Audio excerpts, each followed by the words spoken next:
शांति 22 मई 2023 साकार मुरली। आज की मुरली के मुख्य पॉइंट्स। मीठे बच्चे, बाप की मदद या पूरा वर्षा लेने के लिए सगे बच्चे बनो। सगे अर्थात पूरा संन्यास कर पवित्रता की प्रतिज्ञा करने वाले। व्यवहार नहीं है लेकिन खेल है। माया का तूफान नहीं लेकिन ड्रामा अनुसार आगे बढ़ने का तोहफा है। तो मेहनत छूट गई ना। जीवन में मधुरता का गुण धारण करना ही महानता है। सुनेंगे ईश्वरीय महावाक्यों को विस्तार से। मीठे बच्चे, बाप की मदद या पूरा वर्षा लेने के लिए सगे बच्चे बनो। सगे अर्थात पूरा संन्यास कर पवित्रता की प्रतिज्ञा करने वाले। प्रश्न, बाप फुल रहम दिल है। कैसे? कौन सा रहम बच्चों पर सदा ही करते हैं? उत्तर, कोई बच्चा कितना भी विघ्न डालता, माया के वश हो उल्टा कर्म कर लेता, लेकिन फिर भी अगर कोई भूल महसूस करता है तो बाप उसे शरण ले कहते, अच्छा फिर से ट्रायल करो, अवगुणों को निकाल गुणवान बनो। बाप फुल रहम दिल है क्योंकि जानते हैं बच्चे और कहाँ जाएंगे, सदा सुखी रहे, यही बाप की आश रहती है। गीत, तुम्हारे बुलाने को जी चाहता है। ओम शांति। मीठे मीठे बच्चे, तुम्हें गोप गोपिया भी कहा जाता है। सतयुग में गोप गोपिया नहीं होते हैं, वहाँ तो राजधानी चलती है। गोप गोपिया संगम युग पर है, जबकि गोपी वल्लभ भी आते हैं।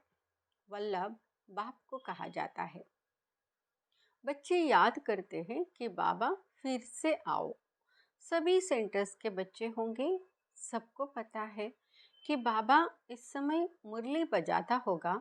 वहाँ मुरली टेप में भरती होगी, लिखते भी होंगे, फिर हमारे पास आएगी, हम धारणा करेंगे, फिर हम धारणा कराएंगे।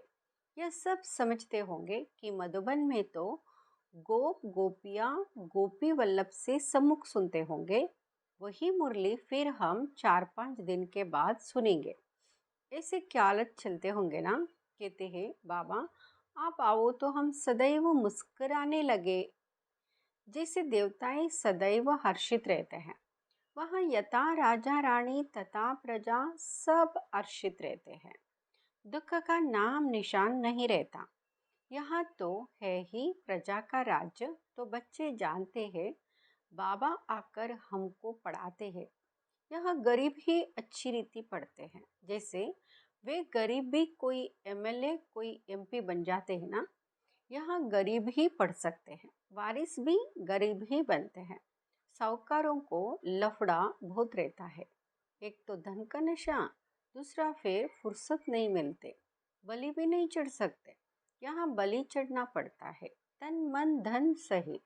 साहूकारों का हृदय विदीर्ण होता है, फुरना बहुत रहता है, इसलिए गरीब झट बलि चढ़ते हैं। इसमें भी पहले नंबर में कन्याएं जाती है। मम्मा भी कन्या है ना, बाप की बनी, और कहेंगे बस मेरा तो शिव बाबा, दूसरा ना कोई। इसको बलि चढ़ना कहा जाता है। गृहस्थ व्यवहार में रहते हुए जैसे कि वह नहीं है, बुद्धि में शांतिधाम सुखधाम ही बसता है। अब हम जाते हैं स्वीट होम, फिर स्वीट राजाई में। गृहस्थ व्यवहार में रहते, रचना की भी पालना करनी है, परंतु श्रीमत से। श्रीमत तब मिले जब बलि चढ़े। सर्वशक्तिमान के साथ योग लगाने से ही शक्ति मिलती है। बाप का नहीं बनते हैं तो शक्ति नहीं मिलेगी। सगे और लगे होते हैं, उन सन्यासियों में भी सगे और लगे होते हैं। कोई तो घर बार छोड़ जाकर कफनी पहनते हैं, वहाँ ठहरे सगे। कोई फिर फॉलोअर्स होते हैं, वहाँ रहते हैं गृहस्थ में, उनको कहते हैं सौतेले। सगे नहीं कहेंगे, उन्हें फिर वर्षा मिल ना सके क्योंकि अपवित्र रहते हैं। यहाँ भी कोई तो सगे हैं जो पवित्रता की राखी बांधते हैं, बाकी जो पवित्र नहीं रहते हैं उनको सगे कह ना सके। यहाँ है राजयोग द्वारा संन्यास, वहाँ है हठयोग द्वारा संन्यास। बाबा ने समझाया है कैसे अपने को सन्यासियों के फॉलोअर्स कहलाते हैं, परंतु रहते हैं घर गृहस्थ में, तो उनको वास्तव में फॉलोअर्स व सन्यासी कह ना सके। सन्यास करने का पुरुषार्थ करने चाहते हैं, परंतु बंधन है। जिन्होंने कल्प पहले सन्यास किया है वही छोड़ते हैं, वहाँ हो जाते हैं सगे, वहाँ लगे। यहाँ जो भी बाप के बनते हैं वही सगे ठहरे। मदद और वर्षा भी सगे को ही मिलेगा, लगे को मदद मिल ना सके। बाबा ने समझाया है। यहाँ है ज्ञान इंद्र सभा। यहाँ सब ज्ञान पुखराज परी है ना। 9 रत्नों की भी बहुत महिमा है। 9 रत्न की अंगूठी भी पहनते हैं। ब्राह्मण लोग कहते हैं यह पहनो तो तुम्हारी दशा बदलेगी। पत्थरों की भी महिमा कर दी है, वे ही तो तुम बच्चे हो। जितने जो सर्विसेबल बच्चे हैं वे विजय माला में आते हैं। ऊंचते ऊंच है हीरा बनाने वाला बाबा, उनको बीच में रखते हैं। मनुष्य तो इन बातों को जानते ही नहीं। 9 रत्न कौन है? पत्थर से भेंट क्यों करते हैं? जैसे नदियों से भी भेंट करते हैं। तुम हो ज्ञान नदियाँ, वहाँ है पानी की, तो कहते बाबा आओ तो हम सदैव हर्षित रहेंगे, आपकी मुरली सुनकर औरों को सुनाएंगे। फिर हाँ, प्रिंस प्रिंसेस बन रत्न जड़ित मुरली भी बजाते। मुरली बजाने का शौक रहता है। श्री कृष्ण को भी मुरली थी ज़रूर, जबकि वह प्रिंस था, राज करता था। बाकी ज्ञान मुरली सुनाना या बजाना तो ज्ञान सागर का ही काम है। वह ज्ञान मुरली बाप आकर चलाते हैं। ज्ञान की बात यहाँ ही होती है, वहाँ ज्ञान की बात नहीं होती है। अब मुरली बजाने वाली तुम बच्चियाँ हो। सतयुग में त्रिकालदर्शी पने का ज्ञान नहीं होता, वहाँ यह नॉलेज प्रायलोप हो जाती है। परंपरा नहीं चल सकती, पीछे तो होती है प्रारब्ध। ज्ञान एक ही बार मिलता है। अभी तुम 21 जन्मों के लिए प्रारब्ध पा रहे हो। प्रारब्ध मिलेगी फिर तो बाबा भी परमधाम में जाकर बैठ जाते हैं। तुमको ज्ञान योग बल से विश्व का मालिक बनाकर हम वाणी से परे हो बैठ जाते हैं। फिर वहाँ मेरे को कोई नहीं जानते, मुझ रचयिता और मेरी रचना को कोई जान नहीं सकते। ना बाप को जानते, ना सृष्टि के आदि मध्य अंत को जानते हैं। वहाँ यह ज्ञान नहीं रहता है। राधे कृष्ण को वहाँ यह पता हो कि फिर 14 कला बनना है, तो राज्य ताज की खुशी ही गुम हो जाए। यह ज्ञान वहाँ रहता ही नहीं। बाप हर बात क्लियर समझाते हैं। तुम भी सन्यासी हो, वे भी सन्यासी हैं। वो है हठयोग का सन्यास। सन्यासी हद का घर बार छोड़ जाते। वहाँ है शंकराचार्य और यहाँ है शिवाचार्य। शिव बाबा ज्ञान का सागर है ना, उनको आचार्य कहा जाता है। श्री कृष्ण आचार्य नहीं, भगवान शिवाचार्य बैठ तुम बच्चों को समझाते हैं, राजयोग सिखलाते हैं। वहाँ हठयोगी है, वहाँ राजयोग सिखला ना सके। यहाँ बेहद का बाप ही सत्युग का राज्य प्राप्त कराने राजयोग सिखलाते हैं। तुम अब बाप के पास आए हो। वे जन्म बाई जन्म संन्यास लेते, तुम 21 जन्म फिर संन्यास नहीं लेते हो। तुम जानते हो यह पुरानी दुनिया है, हम इसको ठोकर मारते हैं। शिव बाबा ने 2 प्रकार की यात्रा समझाई है, एक रूहानी यात्रा, दूसरी जिस्मानी। सुप्रीम बाप कहते मैं तुमको यात्रा पर ले जाता हूँ। फिर तुम मृत्युलोक में नहीं आएंगे। बाप है सुप्रीम पंडा, उनके बच्चे भी पंडे ठहरे। तुम हो रूहानी पंडे, रूहानी यात्रा कराने वाले। यहाँ धारण करने की बातें हैं। बच्चे अच्छी रीति धारणा कर समझाते हैं। कोई फिर ऐसे भी है जिनका योग पूरा नहीं रहता है। भल ज्ञान की धारणा अच्छी रहती है, योग नहीं ठहरता है। ज्ञान में माया इंटरफियर नहीं करती है, योग में माया इंटरफियर करती है। जैसे रेडियो में स्पीच करते हैं तो लड़ाई जब लगती है तो एक दो का आवाज़ सुनने नहीं देते हैं, खिटखिट करते हैं। तो योग में माया भी इंटरफियर करती है। भारत में योग का नाम मशहूर है। प्राचीन योग किसने सिखाया? उन्होंने श्री कृष्ण भगवान उवाच कह दिया है। श्री कृष्ण तो है सतयुग में, फिर उनका नाम रूप देश काल बदलते बदलते यहाँ है अंतिम जन्म। फिर उसमें बाप प्रवेश कर उनको यहाँ बना रहे हैं। तुम जानते हो, ब्राह्मण सो देवता बने, फिर क्षत्रिय सो वैश्य सो शूद्र बने। बाप बैठ समझाते हैं, मैं जो भी तुमको नॉलेज देता हूँ वह प्रायलोक हो जाती है। इस द्वारा सुनाता हूँ। तो पहला नंबर नदी ब्रह्मा। मेला लगता है ना ब्रह्मपुत्र और संगम पर। यह ब्रह्मपुत्र है बड़ी नदी, जो धारणा करके कराते हैं। बरोबर भगवान रूप बदल कर आया है। जो निराकार रूप है वह बदल कर साकार में आते हैं। ब्राह्मणों का सबसे उच्च कुल है।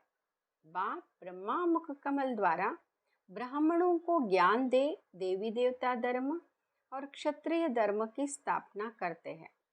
सतयुग त्रेता में और कोई धर्म होता नहीं, अब स्थापन हो रही है। राधे कृष्ण जो है वह लक्ष्मी नारायण बनते हैं। जिन्होंने भी पढ़ाई की है वह सतयुग में तो ज़रूर आएंगे, क्योंकि अविनाशी ज्ञान का विनाश नहीं होता है। प्रजा तो बहुत बनती है ना, कोई चले जाते हैं फिर चक्र लगाकर आ जाते हैं। जाएंगे कहाँ? क्षमा तो एक ही है, परवाने अनेक है, तो क्षमा पर आते रहेंगे। बागंती हो जाने वाले भी आएंगे। सदगुरु की निंदा कराई है फिर भी बाबा के पास आते हैं, तो समझाया जाता है फिर से तुम यहाँ ज्ञान उठा सकते हो। वह फील करते हैं बरोबर हमारी ही भूल है, तो उनको भी शरण लेना पड़ता है, फिर उनकी भी सेवा करेंगे। अंत तक फुल रहम करना है। कितना भी विघ्न डालते हैं फिर भी कहेंगे भल आओ, ट्रायल करो, मना नहीं है। बाप है ही फुल रहम दिल। तुम उनके बच्चे हो ना। कहते माया ने भटकाया है फिर भी उनकी सर्विस की जाती है। शरण में आते हैं तो फिर उठाना है। अवगुण को निकाल गुणवान बनाना चाहिए। बाप कभी दुश्मन नहीं बन सकता। बेहद का बाप कहेंगे कि बच्चे सुखी रहो, रहम आता है। कहाँ जाएंगे? और तो कोई जगह है नहीं जहाँ बाप से वर्षा ले सके। बाप सब बातें समझाते। बहुत नहीं धारणा कर सकते हैं तो फिर थोड़ा ही सही। अच्छा मन मनाओ, बाप की याद में रहो। आत्मा का स्वधर्म है शांत। अटेंशन प्लीज, सावधान, अपने बाप को याद करो। बाप को याद करने से वर्षा जरूर याद आएगा। ऐसे हो नहीं सकता वर्षा याद ना आए। बाप और वर्षे को याद करने से तुम जीवन मुक्त बनते हो। कितनी सहज बात है। नाम ही रखा है सहज राजयोग। योग कहने से ही मूंझते हैं। या तो बाप को याद करना है ना। बाबा कहते, अरे बच्चे तुम बाप को भूल जाते हो। जिस बाप से हीरे जैसा जन्म मिला है तुम उनको भूल जाते हो। लौकिक बाप को कब भूलते हो? बाबा को भूला तो वर्षा गुम।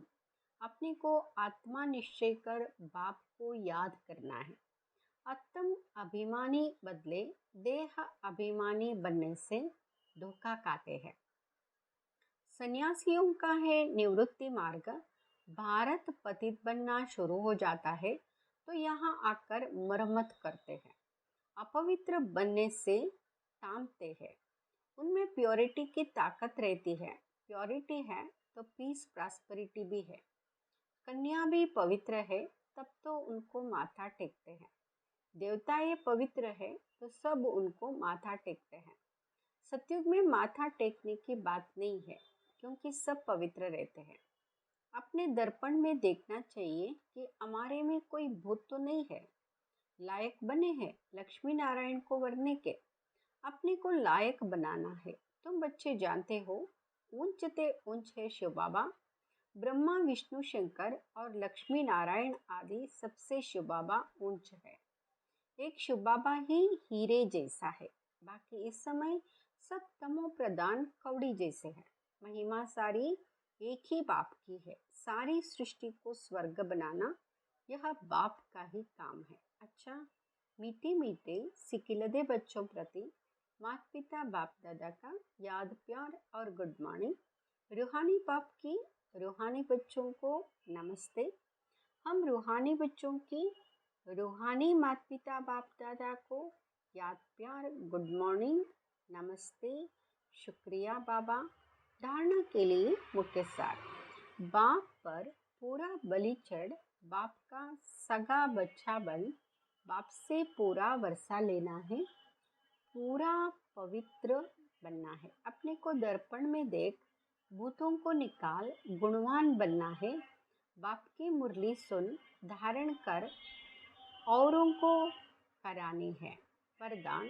परमार्थ के आधार पर व्यवहार को सहज बनाने वाले भाग्यवान आत्मा भव। आधा कल्प व्यवहार में, भक्ति में, धर्म के क्षेत्र में सब में मेहनत की और अभी मेहनत से छूट गए। अभी व्यवहार भी परमार्थ के आधार पर सहज हो गया। निमित्त मात्र कर रहे हो। निमित्त मात्र करने वाले को सदा सहज अनुभव होगा। व्यवहार नहीं है लेकिन खेल है। माया का तूफान नहीं लेकिन ड्रामा अनुसार आगे बढ़ने का तोहफा है। तो मेहनत छूट गई ना। ऐसे मेहनत से अपने को बचाने वाली श्रेष्ठ भाग्यवान आत्मा हूँ। इसी स्मृति में रहो। इसी स्मृति में रहो। स्लोगन। जीवन में मधुरता का गुण धारण करना ही महानता है। जीवन में मधुरता का गुण धारण करना ही महानता